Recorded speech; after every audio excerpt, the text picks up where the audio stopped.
অন্তর্বর্তী সরকারের আমলে বিশ্বব্যাংক 1500 কোটি টাকার একটা ঋণ দেবে। তো বেশ কিছু বিশেষজ্ঞ বলেছেন যে এই খাতে ঋণ দরকার, এই খাতে ঋণ নাই, দরকার নাই।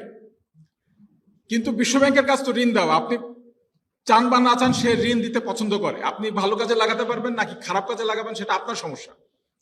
তো এই ঋণের আমি যেটা দেখলাম 10 ভাগ রাখা হয়েছে সচিবদের বিদেশ সফরের জন্য।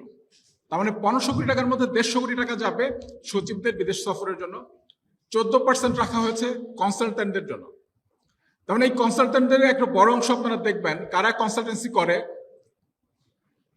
ওই বিশ্ব ব্যাংকের গুরুত্বপূর্ণ লোকজন কিংবা সচিবালয়ের গুরুত্বপূর্ণ লোকজন, তাদের আত্মীয় স্বজন, ছেলে মেয়ে, শালা সম্বন্ধী, শাশুড়ি, নানান মানুষজন এই কনসালটেন্সি পায়।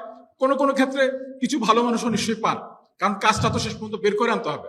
কিছু ভালো মানুষও পান, এর বড় অংশ আসলে অপচয় হয়। এর বাইরে এই 1500 কোটি টাকা দিয়ে আসলে কেনা হবে সফটওয়্যার। এখন আপনারা একটা জিনিস খেয়াল করেন, বাংলাদেশে কিন্তু এই প্রকৌশল বিশ্ববিদ্যালয়ে আপনি যদি পৃথিবীর দেশগুলোর তালিকা নেন, প্রথম 40টা দেশের মধ্যে একটা দেশে এই যে কম্পিউটার সায়েন্স বলেন, সফটওয়্যার বানানো বলেন, এটা শেখানো হয়েছিল। এর মধ্যে একটা বুয়েট আছে এর মধ্যে। মানে আমাদের এই বিষয়ে জ্ঞানটা বেশ পুরনো, কিন্তু এই সফটওয়্যার গুলো কেন হবে বিদেশ থেকে।